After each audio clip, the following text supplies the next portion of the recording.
My name is Nino Paglesia. I am a Venezuelan Canadian writer based in Vancouver. Both as a Venezuelan and as a Canadian, I cannot remain silent at the shameful injustice it is being committed against Venezuela. A report by a so called UN International Independent Mission on Human Rights was issued last September 16 with slanderous accusations of extrajudicial executions, forced disappearances, arbitrary arrests, and other cruel, inhuman, or degrading treatment supposedly committed since 2014. This mission is everything but independent. In fact, this is a parallel commission that was not recognized by the Venezuelan government.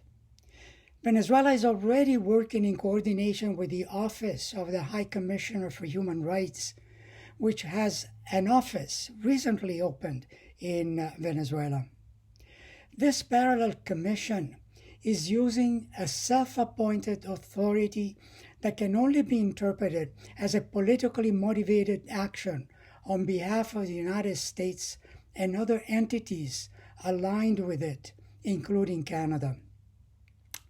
Notice the following. It comes out unexpectedly at a time when the Venezuelan government is gearing up for a democratic election for the National Assembly next December 6.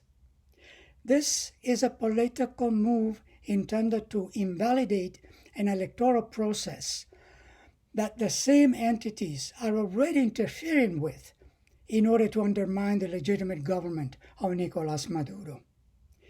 If we would accept the report for a moment, we must ask, why does it omit egregious terrorist actions against the civilian population by violent opposition groups during the same period?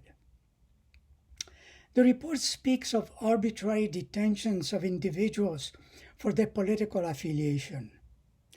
How can even this be credible when the most visible opposition group, led by another self-appointed Juan Guaido, is free on the streets of Caracas, on social media and print press? Shouldn't Juan Guaido be the first person to be silenced? No, because the Venezuelan government does not use such practices. The Venezuelan government strictly abides to the principles of human rights, even when it is pushed to break such principles at times. In fact, the Venezuelan government has even prosecuted cases of reported police forces abuses. There have been arrests in Venezuela, but the individuals arrested have broken the law. The report even uses arguments that can be seen as interference in the internal affairs of Venezuela when it states that the National Constituent Assembly of Venezuela is illegitimate. The same argument used by the US government and its political allies, like Canada. Similarly outrageous is the report's questioning of concessions expropriated from the international companies in the mining area of Venezuela.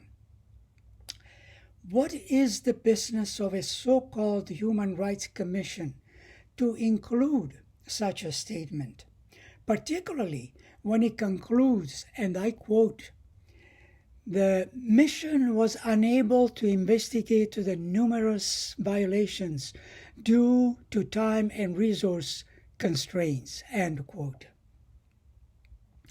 What is the relationship between internationally granted rights to expropriations and violations of human rights that have not been investigated? And finally, the reported interviews were not done on the ground and only with anti-government individuals without a cross-examination of the accusations. This is beyond disinformation and lies. This is a biased political motivated report of a self-appointed commission pretending to be defending human rights. As a Canadian, I call on the Trudeau government to remove itself from this blatant, slanderous farce in order to abide to ethical, democratic, and international law values held in high regard by many Canadians. Thank you.